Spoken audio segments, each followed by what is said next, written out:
Welcome back to the Cleveland Indians franchise in MLB 15, the show. Before this episode starts, I want you to know that this is going to be a recap of all the things that have gone on during the All-Star break. This is not going to be a stat video or anything. It's just going to be everything that happens, occurs during the All-Star break.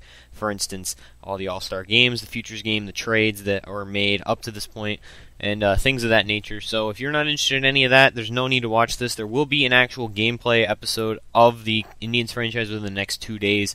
In some interleague play against the Milwaukee Brewers. However, today's episode of the Indians franchise is just recap.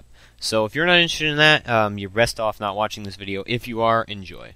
So as you see on your screen right now, fifth starter and established Indian Zach McAllister tore his labrum, and he's going to be out for over 6 months, which will probably take us through the end of the season.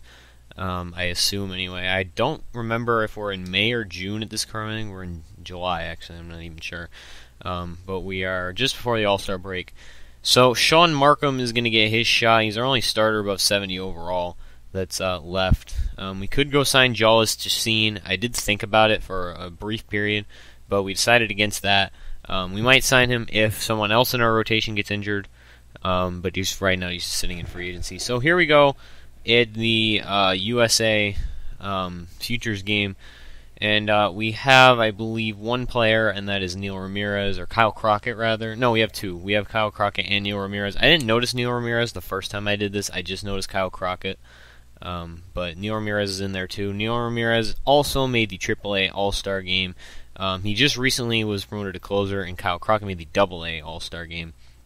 So now let's go to the MLB All-Star game. I'm going to show you all the All-Stars for this. Bud Norris made the All-Star game somehow. Brian Shaw was our All-Star pitching, and I believe that we had another All-Star hitting, which would be Jason Kipnis. I don't know if we had an additional All-Star after that, though. Jason Kipnis hitting 289, including 293 against lefties. So he's been hitting really well down the stretch coming into the All-Star break, which is awesome.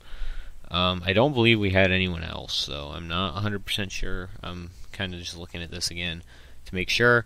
Mookie has 13 home runs so far. Yeah, that was our only two All-Stars were Kipnis and Brian Shaw, which is weird because we're like the best team in the MLB.